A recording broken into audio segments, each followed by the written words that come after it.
Welcome back to my channel Biology Street. Today we are going to know about ECG, that is electrocardiogram. It is also termed as EKG. K, that is stand for cardia in German language, that means heart. Okay. Now what is ECG? ECG is a test that can check your heart's functioning capability. But how? By measuring the electrical impulse. Actually, it records the electrical functioning of your heart. What is electrical record?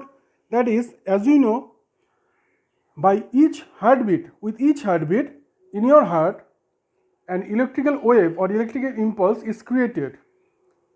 On the last day, I have told you there are 4 kinds of nodes in your heart that are marked portions, that are SA node, AV node, bundle of His, and Purkin's fiber. Through these nodes, an electrical impulse is to travel through your heart that give the heart muscles to squeeze, and the heart muscles will squeeze. Later, the heart can be able to pump the blood. Okay. Now, this is our heart nerve impulse, and the nerve impulse which is recorded by the test is called ECG, and the machine or instrument by which it is done is called electrocardiogram. Now, why do the doctors prescribe to do this kind of tests? When some patient is having a problem of suppose chest pain or arrhythmia. What is arrhythmia? Arrhythmia is the abnormality of the formation of nerve impulse, or if there any problem of travel in the nerve impulse is called arrhythmia also. Okay. Now let's see how does this takes place. Now you can see this is the wave that is formed during an ECG. Okay. Now what does that indicate? You can see the P line. Here is the P line. This is the P wave that is formed. Another is this QRS wave, and another is this T wave. These are the 3 waves or waveforms of ECG. Now what does they indicate? This P wave indicates the atrial depolarization. Depolarization means when the atriums are in fixed location, they haven't yet got they have just started getting impulses or electrical impulses. That means depolarization. During this excitation, the excitation or impulse spreads from SA node to all over the atria. In this diagram, you can see the SA node, from where the SA node, the first one, the impulse or excitation flows over atria.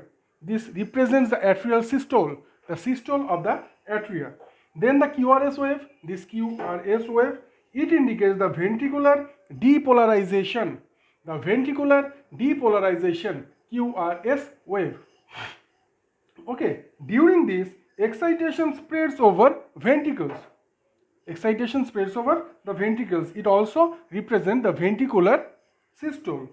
Now the T wave, here this T wave, this wave, it represents the diastole of ventricle. The diastole of ventricle. It indicates the ventricular repolarization. The ventricular repolarization. The 3 steps are polarization, depolarization, then repolarization. Polarization means in a static view. Depolarize means change of polar or polarity. Repolarization means again come in the polarized status. Then the other waves are this P to R interval, this P to R interval, this gap. It represents the time required for an impulse to travel through the atria. An impulse that takes the time is indicated by this PR interval, and the ST segment shows the time when ventricular fibers are fully depolarized. This ST segment, this ST gap shows the time of ventricular fibers to get fully depolarized. Okay, this is the overall view. Now, how could the problems could be detected? Now the problems have to be detected in these ways, such as if this P wave gets enlarged, means enlarged. Now how could you measure that it is enlarged or not enlarged? As because actually the ECG graph or wave is placed on a graph page, such like that. Okay, by counting the graph you can easily measure it. If the P wave is enlarged, this P wave is enlarged, it indicates the enlargement of this atrium. That's why the mitral valve, the bicuspid valve, or that is also termed as mitral valve, it may be get narrowed.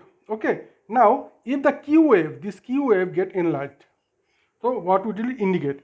It will indicate a clear view of heart attack, a clear indication of heart attack, that is also termed as myocardiac infarction. Got it? Now the depressed ST segment, this ST segment if get depressed, it indicates insufficient oxygen transfer to the heart muscles. Then enlarged R wave, if this R wave get enlarged, get much more higher, this R wave, then it indicates the enlargement of ventricles also. Then long PQ interval, this P and Q distance if gets enlarged or gets higher, then it shows a clear view of coronary artery disease.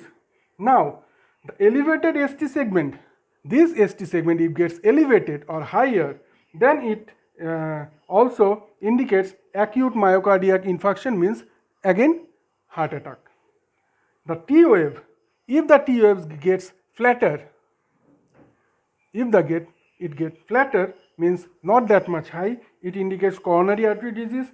And the T wave if gets elevated, it gets elevated, then it will indicate the level of potassium ion increase in your blood. Okay, now I hope you have understood this. This portion is particularly for class 11 and for the students who are going to appear for the NEET exam. This is significantly important part. Okay, now I have explained you step by step what does an normal ECG and what does an abnormal ECG indicates. Now, sir, is it confirmed that a normal ECG indicates your normalcy? No, not always. Okay, as because if someone have an myocardiac infarction or heart attack, it is not necessary that the ECG can catch it or record it, because the beginning for some time it could be normal in an ECG report after someone having an infarction or heart attack. Okay, these are the simple myths.